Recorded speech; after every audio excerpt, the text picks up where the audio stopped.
Dito tayo, ma'am. Try namin sila. Try namin sila. Ano lang, ma'am, sabihin nyo lang na gumala ako. Sabihin nyo lang na gumala ako. Doon mo na siya sabihin na may product ako. Kasi pag sinabi mong Ay, oo. Sabihin namin sabihin. surprise lang. Parang gumala lang ako, kaibigan nyo ako, may kaibigan ako na galing Pilipinas, kagala dito, pagbisita. Tapos, Hindi naman talaga. oo, pwede yun. Ngayon, ma'am, di ba ang bentahan is 150? Yan talaga, hindi, ang bentahan is 150. I-discount natin ang 150. Ngayon, diba, kuha nyo kasi isa lang 150. Pero pag kumuha kayo ng package, hati kayo, kumuha kayo ng package, makukuha nyo siya ng 100. Mabebenta nyo siya ng 150. So, doon sa may pupuntahan ko sa inyo, pag nag-demo ako doon, kumuha sila, bote nyo gagamitin. Ma'am, imagine mo, the first night ko pa lang na demo, may kumuha na agad ng package kasi sobrang ganda ng demo.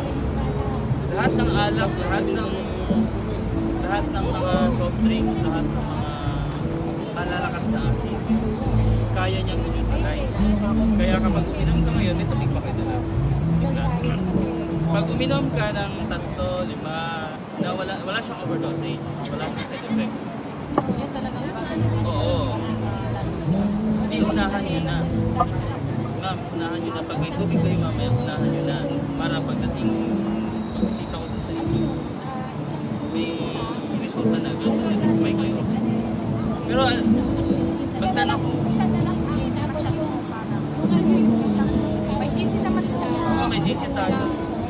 Send nyo sa akin yung address sa GC. Para at least yung mga nabibit kong Pilipino dito sa Hong Kong, yan sa GC. Alam niyo po nung sa Pilipinas ako, papunta ko dito, wala akong kaalam-alam. Hindi ko alam. Lahat, nung may katabi akong Pilipino, sabi ko, thank you Lord kasi first time ko, sabi ko, yun, doon sa store, wala akong binabayaran. Kasi pag nag-stay ako sa hotel or sa, siyempre, magbabayad ako. Hotel libre na lang. Pagkain ko na lang binibili. Oo. Na-realize ko, ang ganda ng Hong Kong, ang ganda ng, alam mo yung linis, disiplinado ang mga tao. May mga street stores, street food, pero ang organized, malinis sa atin, grabe, parang gumuro. Oo. Tsaka na-enjoy ko talaga yung stay ko kasi grabe, easy. Oo. Tama.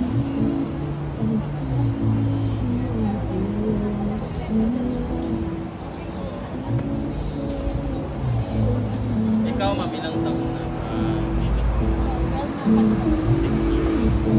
Kumusta naman trabaho mo? Mahal ka ng amo mo? Ah, bata ang amo mo. 20 years old? Ah, 30.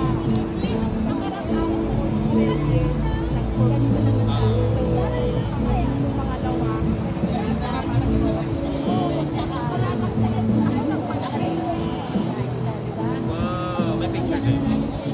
Ikaw, ma'am, ano, kumusta trabaho mo? Enjoy mo naman. Masaya.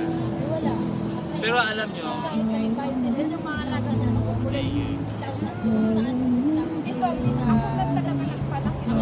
ang baby ni since baby.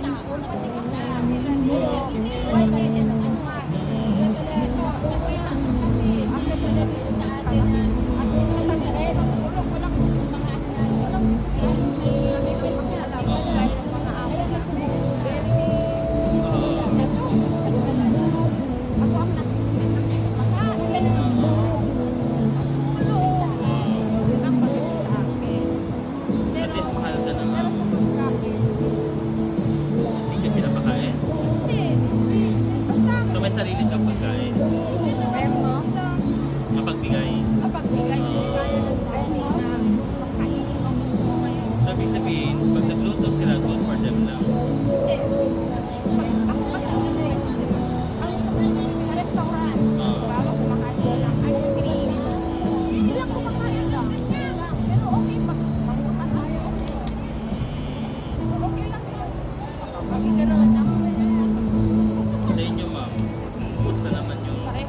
may alaga kang bata. 6 years old. At least no, ang ganda kasi pag Sunday, may day off kayo. Pag ganito, holiday dito, madali ba ang akin siya? Wala na silang pakialam. Kasi narinig ko, kapag holiday daw or Sunday, is hindi kayo pinapagamit ng credit. Kasi daw, yun daw, may iba. Kasi daw, kaya daw lumalabas mga tabi.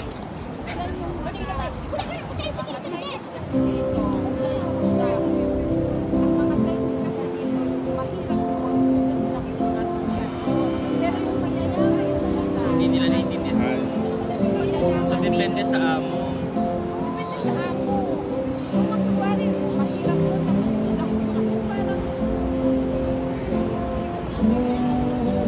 Pero may mahira yung mahira lang. Pero mabait naman amo mo sa'yo.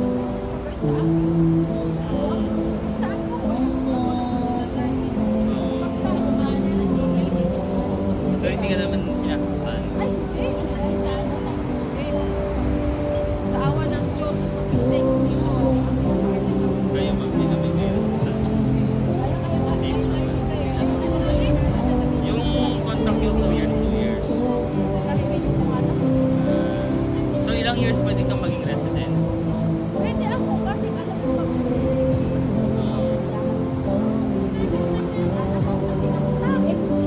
Mayroon mong bahay. Nirerentahan o pinagawa mo? Ilang milyon no? Milyon? Sabi nga ng bangko dati, sabi niya, pag bibili ka ng bahay dito, buhay mo na ang panglahan. Huwag ka bibili ang gusto mo kasi kaya sa So renta na lang. renta na lang. Pero magkano pwede ka? 30,000. May mostly mga sa apartment. Ibig sabihin, kumikita sila dun sa ano, kumikita din sila dun sa mga renta talaga no. Ibig sabihin, may mga Pinay ditong bilyonaryo na nag-invest na rin. Ang mahal ng buhay dito. Okay. Pero pag nagbabayad ka ng ang maganda naman dito. Oo.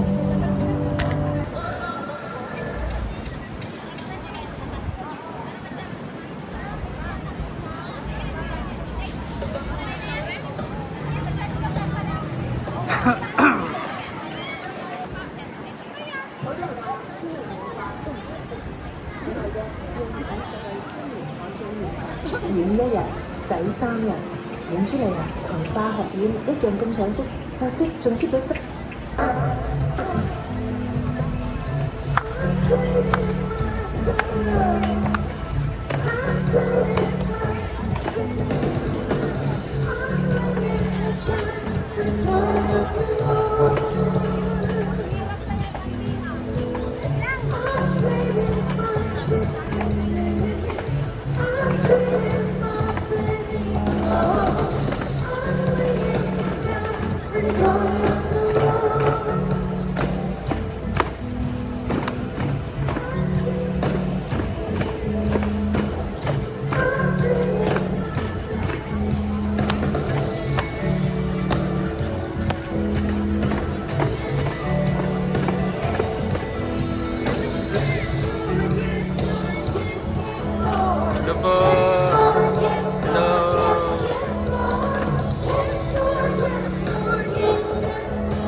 Lord Jesus, sing the song, I speak Jesus.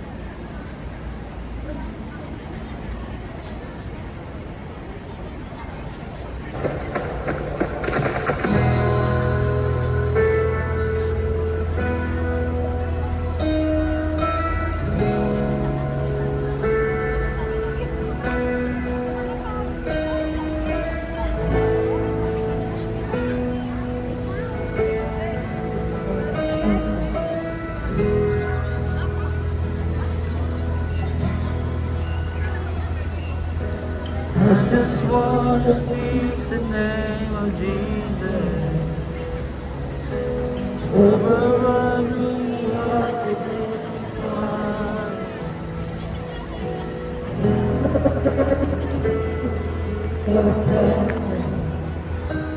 I speak Jesus. I just want to speak the name of Jesus. Everywhere is hope, there is freedom. I speak Jesus. Your name is power. Your name is healing. Your name is love. Break every stronghold. Shine through the shadows. Burn like a fire.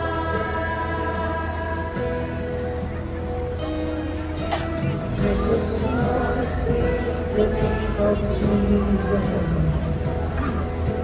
Over the fear of all anxiety, to every soul captive by depression. I speak Jesus. Your name is power. Your name is healing. Your name is love. Break every stronghold. Shine through the shadows. Burn like a fire.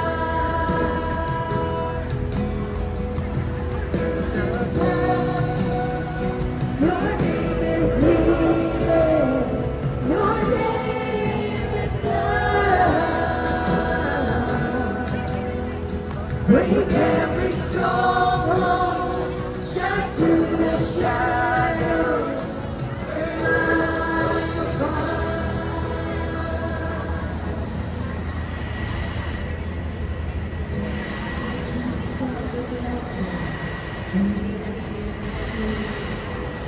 Jesus in the dark, over every enemy. Jesus, when I found you, I speak the holy name.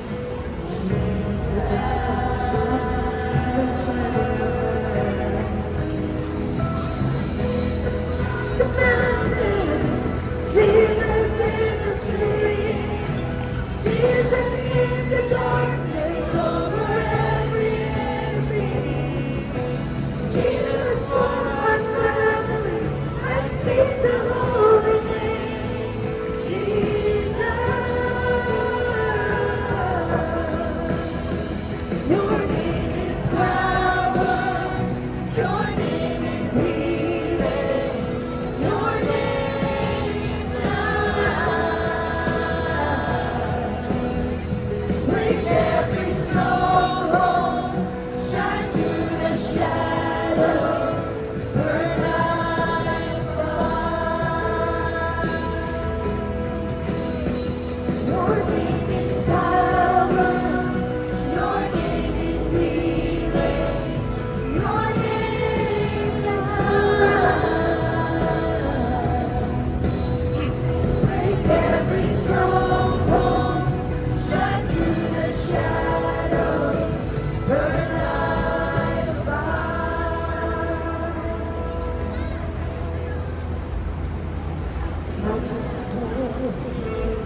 of your love. Hosanna to the mercy, even your blessing. I see Jesus.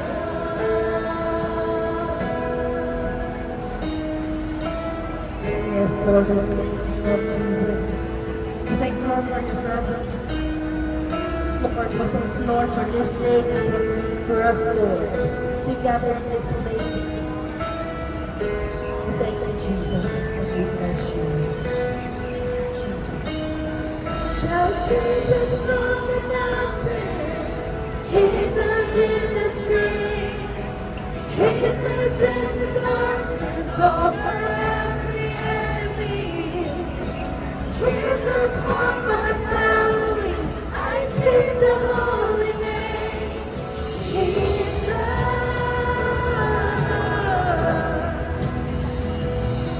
Shout Jesus from the mountains, Jesus in the streets, Jesus in the darkness over every enemy. Jesus for my family, I speak the holy name. Jesus.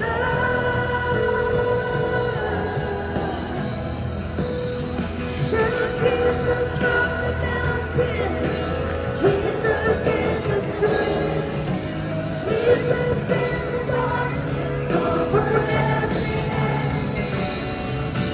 Jesus for my family, I speak the holy name. Jesus. Thank you, Lord. Thank you, Lord. There is no Lord. All my life you have been faithful. All my life you have been so, so good. With every breath that I am able, oh, I will sing of the goodness of God. Your goodness is running after, it's running after me.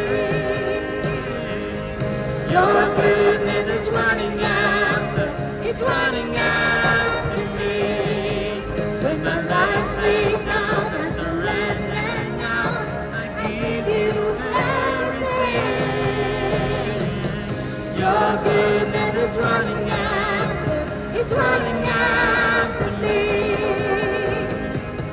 Your goodness is running after, it's running after me. Your goodness is running after, it's running after me. When my life laid down, I surrender now. I give you everything. Your goodness is running after, it's running after me. Okay, let us close our eyes and let us pray. Father God, thank you so much for this wonderful morning that we are here. Your sons and daughters are here to hear the word of God of yours, O Lord. And Lord, let this day, Lord God, be prosperous, be fruitful, O God, and let your wisdom and knowledge, Lord God, and shall, Lord God, manguna sa aming mga pusong isipan. Let your presence, Lord God, fill every heart, Lord God, of your sons and daughters. And in your name, Lord God, we pray in Jesus' name. Amen. Amen. Family, today, may pag-uusapan akong simple lang. And that is the verse from John 10:10. Sabi doon, the enemy comes to steal, kill, and destroy. Okay. Ngayon, there are two kinds of plans na meron sa atin. The plans of the Lord and the plans of the enemy. So, ayan. Two kinds of plans. The plans of the Lord and the plans of the enemy. Now, what are the plans of the enemy? It says to kill, to steal, and to destroy. But what is the plan of the Lord? For us to have life and to live our life abundantly and in prosperity. Amen. Okay, ngayon. Now, pag-usapan natin kung ano ang sitwasyon. Now, brothers and sisters in Christ, this is not about religion. This is not about church. But this is all about the love of the Lord sa bawat isa sa atin. Kung paano natin uunawain at masasaturate ang tunay na definition ng love ng Panginoon sa bawat isa. Okay. Hindi ka nagpunta rito sa Hong Kong specifically para mag-suffer. Hindi ka nagpunta ng Hong Kong specifically para ma-scam. You didn't come here in Hong Kong para lumohin lang ng kung sino. Hindi ka nagpunta ng Hong Kong para ma-stress. Hindi ka nagpunta ng Hong Kong para ma-depress. At mas lalo hindi ka nagpunta ng Hong Kong para mabaon sa utang. Amen? Hindi ka nagpunta rito para maghirap. Hindi ka nagpunta ng Hong Kong para magkasakit. You came in Hong Kong para mabago ang buhay mo. To change your life. Amen? Hindi ka nagpunta rito para lukuhin ka lang ng kung sino. Kaya huwag kang magpapaloko. Okay po ba? Amen? Ayan. Ngayon, ano ba nangyayari dito sa atin? Ang plano ng Diyos ay mabuhay ka ng maayos. Magkaroon ka ng magandang buhay, maging magandang buhay ng pamilya mo. Nandito ka sa Hong Kong para matulungan mo ang pamilya mo. Hindi para ikaw ay maloko. Hindi para ikaw ay ma-scam. Hindi para ikaw ay ma-depress at ma-stress. Hindi ka nagpunta rito para malubog sa utang. Pagkos, nagpunta ka dito sa Hong Kong, magtrabaho at para matulungan ang pamilya mo. Ngayon, alam ng kaaway na paano ng Diyos ay maging maayos Isa pa po, isa pa po. mo, maging makinhaw ang buhay mo, maging Ano? Amen. Alam din Amen. Kaya umanap na ka sa pag-stay mo dito sa Hong Kong, may ipapadala sa'yo na mag-i-stress ng buhay mo. Minsan, kasama mo pa sa Puerto Lacos ang siyang maninira sa'yo. Pastor naman eh! That is part of the enemy. At ito ang naipahabot ng Lord. Sa pagpunta mo rito sa Hong Kong, yung naranasan mo, nagkasakit ka, nagkalubog-lubog ka sa utang, may nag-scam sa'yo, may nanloko sa'yo, at mismo kasama mo pa kay siyang ninakawan ka, hindi ang plano ng Lord. Lalo yan ang kaaway sa buhay mo. Kasi anong sabi sa John 10:10? The enemy come to steal, kill, and destroy. Sisirain niya ang pangarap mo, nanakawin niya mga pag-asa sa buhay mo, anak, papatayin niya yung mga bagay, oportunidad na dumarating sa buhay mo. But the Lord says, my plan is not that is not my plan para sa buhay mo. Ang plano ko sa buhay mo, kaya ka nga nandito sa Hong Kong, is para paginhawain ang life mo. Hindi ka nagpunta, hindi ang plano ng Lord na pumunta ka ng Hong Kong para ma-stress, para ma-depress, para magkasakit. Hindi yan ang plano ng Lord. Ang plano ng Lord sa buhay mo ay ikaw ay magkaroon ng buhay na maging haba at walang problema. Hindi plano ng Lord na ma-stress ka. Hindi plano ng Lord na lukohin ka. Hindi plano ng Lord na iwanan ka. Yes, Ang Lord. plano ng Lord ay maging maginhawa ang buhay mo. Amen po ba? Yes. Amen! Now, ang sabi dito, to steal, kill, and destroy. The Lord knows kung ang plano ng Lord sa buhay mo is napakalaki. Huwag mong kakalimutan ang purpose, bakit naririto ka. Don't forget your divine purpose. The reason why you're here in Hong Kong. Amen? Hindi ka nandito para maghirap. Nandito ka para patuhin ang buhay mo at ng pamilya mo. Nandito ka para maginhawa ang buhay mo. At yan ang plano ng Diyos sa buhay mo. That is the plan of the Lord. Anong sabi niya? I have come to give you life and to live your life abundantly and in prosperity. Now, Huwag kang mag-alala, hayaan mo kung anong pinagsasabi ng iba. Huwag mong intindihin yung mga negatibong pinapato sa'yo kasi ito ang realidad. Sa 99 good things na ginawa mo, sa isang daang pagkakamaling maliit na nagawa mo, doon sila magpo-focus. Kinalimutan na yung mga bagay na magandang ginawa mo at doon nag-focus sa maliit, uulit-ulitin nila yun. That is the reality of life. Amen? May ganito ang realidad, ha? Inulungan mo na, sinuportahan mo na, inalalayan mo. Pero ang ending, ikaw pa yung siniraan. Ikaw pa yung ginawa ng hindi maganda. But that is not the plan of the Lord.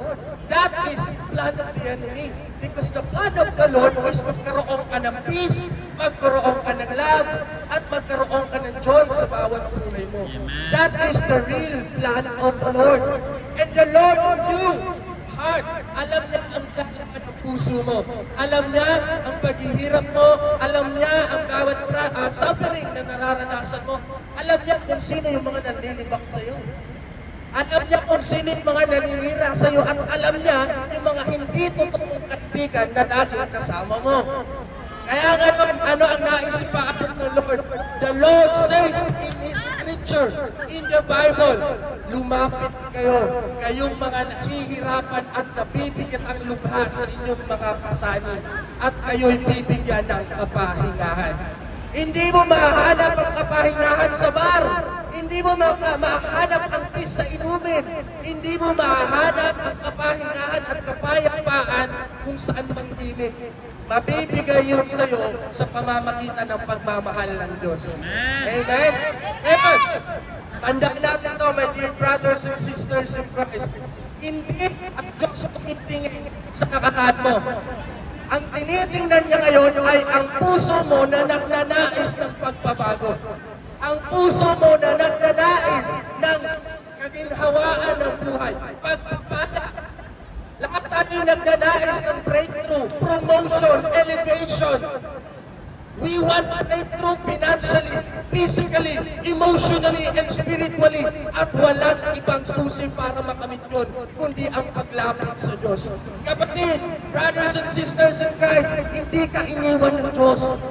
Feeling mo, iniwan ka niya na, pero ang totoo hindi. The Lord is always knocking in your heart. Nagsasabi, my precious daughters and son, I am always here, nakababa ang kamay at nais kang tulungan. Listen to the voice of the Lord. Because the Lord wants you to remember that His love for you is hindi nagbabago. Simula hanggang ngayon, the Lord loves you so much.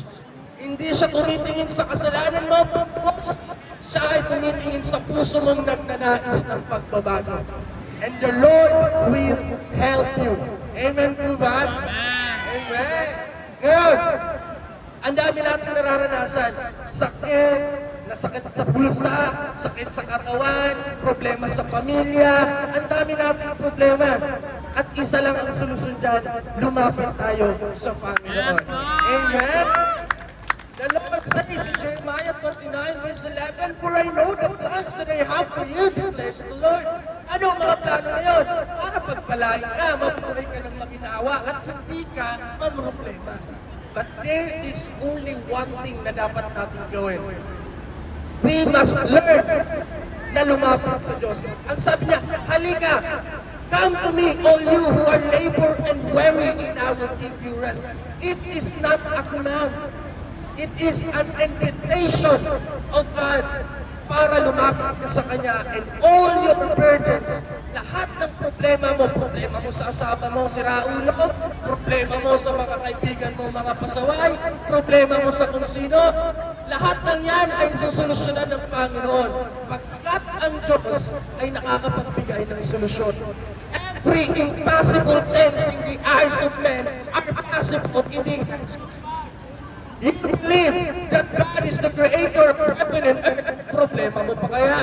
Kaya niya yung solusyonan. All you have to do is lumapit sa Kanya. Sakit sa sakit sa katawan, sickness and disease, wala pang problema yan sa Panginoon. In just a snap of the head, with your faith and with the power of the Lord, you are already healed. Amen. The blessing of the Lord is always ready. He wants to bless you. He wants to give you promotion.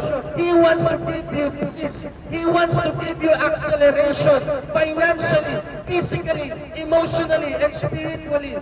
All you have to do is listen to His word and lumapit ka sa Kanya. Because through His love, through accepting Him, everything will change. And you will receive breakthrough. You will receive acceleration. You will receive elevation. You will receive healing. Amen? Right now, my dear brothers and sisters, the enemy wants us na maghirap. The enemy wants to torment us, to give us problems. Anong pamamaraan? Minsan ginagamit niya mismo kasama natin para gawin mo ma-stress ka. Papadalang ka ng mga marites para masira ang goal mo. Papadalang ka ng mga hindi magandang kasama para isama ka sa hindi mga magandang lugar. Yung sahod na dapat na iipon mo, napupunta sa mga walang kabuluhan. Tandaan mo, bakit ka nandito? Para mabuhay ka ng maginhawa. Matulungan ang pamilya mo, hindi para maglakwatsa. Amen? Ngayon, this is the reality. If you want blessing, you need discipline. Because the discipline na meron sa Panginoon, that will bring you blessing. Amen po ba? And right now, all of you, my dear brothers and sisters, listen, this is not about religion. This is not about church. This is all about the love of the Lord and the blessing of the Lord na kaya niyang ibigay sa iyo. Just listen to His voice and lumapit kayo sa Kanya. Okay, brothers and sisters. Brothers and sisters in Christ, I challenge you right now. If you want blessing, if you want breakthrough, if you want elevation, may nararamdaman ka bang hindi maganda sa katawan mo? You want na ipag-pray ka sa mga bagay financially, physically, meron ka bang sakit? May gusto ka bang ipag-pray? I tell you, God can answer every prayer na hinihingi mo sa Kanya because God is not blind to see your situation. God is not deaf to hear your prayer. And mas lalong hindi maikli ang kamay ng Diyos para abutin ka sa problema mo. God is willing to help you. All you have to do is lumapit ka sa Kanya, pakinggan mo ang boses niya, at tanggapin mo ang pagpapalang na nilaan niya sa buhay mo. And right now, my dear family, brothers and sisters in Christ, if you have prayer, if you want something, I invite you right now to come here. And the servants of the Lord will pray for you.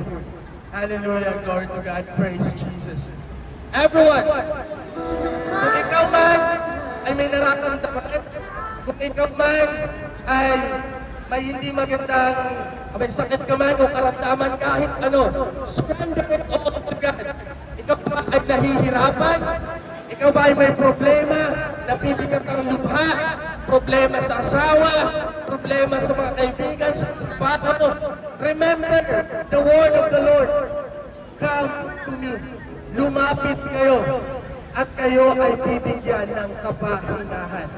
The Lord is inviting us para tayo ay bigyan ng kasagutan sa ating mga hinihingi. The Lord is not blind to see your situation. The Lord is inviting you to come here and we will pray for you. Hallelujah, glory to God, praise Jesus. Come on, my dear brothers and sisters. This is the time. If you want blessing, if you want healing, if you want elevation, if you want breakthrough, come and we will pray for you. The Lord is so great and so good that He will give you whatever the desire of your heart. The Lord said in His word, ask in prayer, He will give it to you if you believe. Everyone, my dear brothers and sisters in Christ, if you want something from the Lord, don't be shy, don't be afraid. Come forward and the servants of the Lord will pray for you. Whatever it is, either financially, physically, emotionally, and spiritually, God will answer your prayer. Nothing is impossible in the hands of the Lord. Everything that is impossible in the eyes of men are possible in the hands of God. Come on, my dear brothers and sisters. Have courage and come forward and we will pray for you. and my fellow pastors and ministers, and pray for one, we will pray for our brothers and sisters right now. Father God, hallelujah, thank you so much for these wonderful daughters and sons of God na narito. Lord, you know their hearts. You know every suffering that they have, oh God. Alam mo ang bawat sitwasyon na nararamdaman nila. Alam mo, Panginoon, ang bawat sitwasyon na meron sila. Alam mo, laman ng kanilang mga puso at isipan, bilang mo ang bawat higla ng kanilang buhok. And Lord, alam mo ang kanilang nararamdaman, sakit at karamdaman. Lord, financial na problem, oh God. Problema sa pamilya, oh Lord. Right now, oh God. Thank you so much for your precious sons and daughters na naririto ngayon. Lord, they are willing, oh God, hallelujah, to receive your word, to receive your word, oh God. For you are a great God that can change lives, oh Lord. Hallelujah. Thank you so much, oh God. And right now, oh Lord, let the heaven be open and pour out your spirit, oh God, to your Lord, sons and daughters right now. Ang puso ng bawat isa sa amin, Lord God, ay bukas. Nagnanais, Lord God, hallelujah, ng pagpapala at kasagutan sa aming mga pusong isipan. Lord, kami ay nagdala. Kami, Panginoon, Lord, ay matagal na, Lord God, na naghihina pagkat hindi namin maramdaman ang presensya mo ngayon, Lord God, kami ay lumalapot. Isinusumpok ang lahat, O God. Lord, hallelujah, isinusuko namin ang lahat sa iyo. Lahat ng problema, lahat ng aming iniisip, lahat ng burden, we give it all to you, O God. For you are a great God, O Lord, na kung saan nakakalam ng aming pusong isipan. Father, we believe you are not blind to see our situation. We believe you are not deaf to hear our prayers, O God. We do believe that your hands are not short to reach us in our problems, in our, Lord God, situations. And right now we surrender everything, oh God, hallelujah. For it is you, oh Lord. It is you, oh God, the reason why we're here. Lord, everyone, oh God, who hurt us, we release forgiveness to them. We surrender it all to you, oh God. Lord, hindi na namin kaya. Lord, nahihirapan na kami. Lord, nabibigat na kami. Lord, gusto namin sumuko.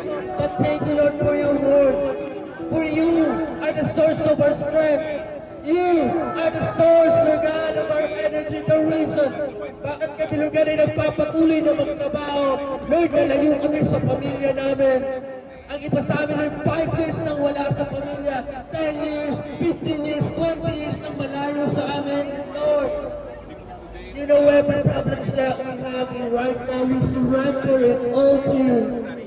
And Lord, we do believe, oh God, that in your power, Lord, everything, hallelujah, everything, Lord God, will be so.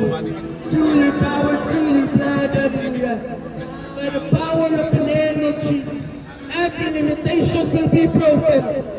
Every spirit of limitation will be broken. Hallelujah, Lord God. Every sickness will be healed. Hallelujah. Blessing will flow. You will be channeling your blessing, not to you, not just to you, but to your family also.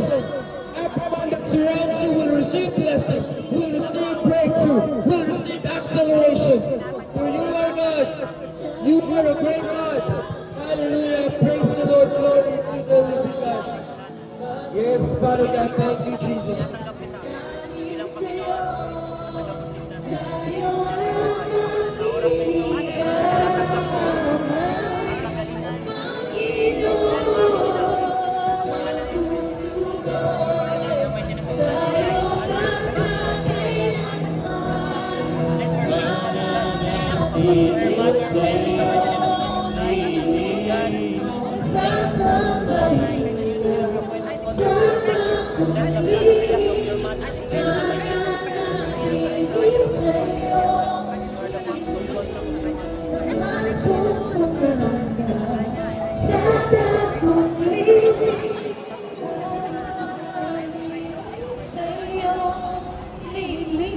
Maganda na po ang ating mga tambourine dancer para sa ating next break.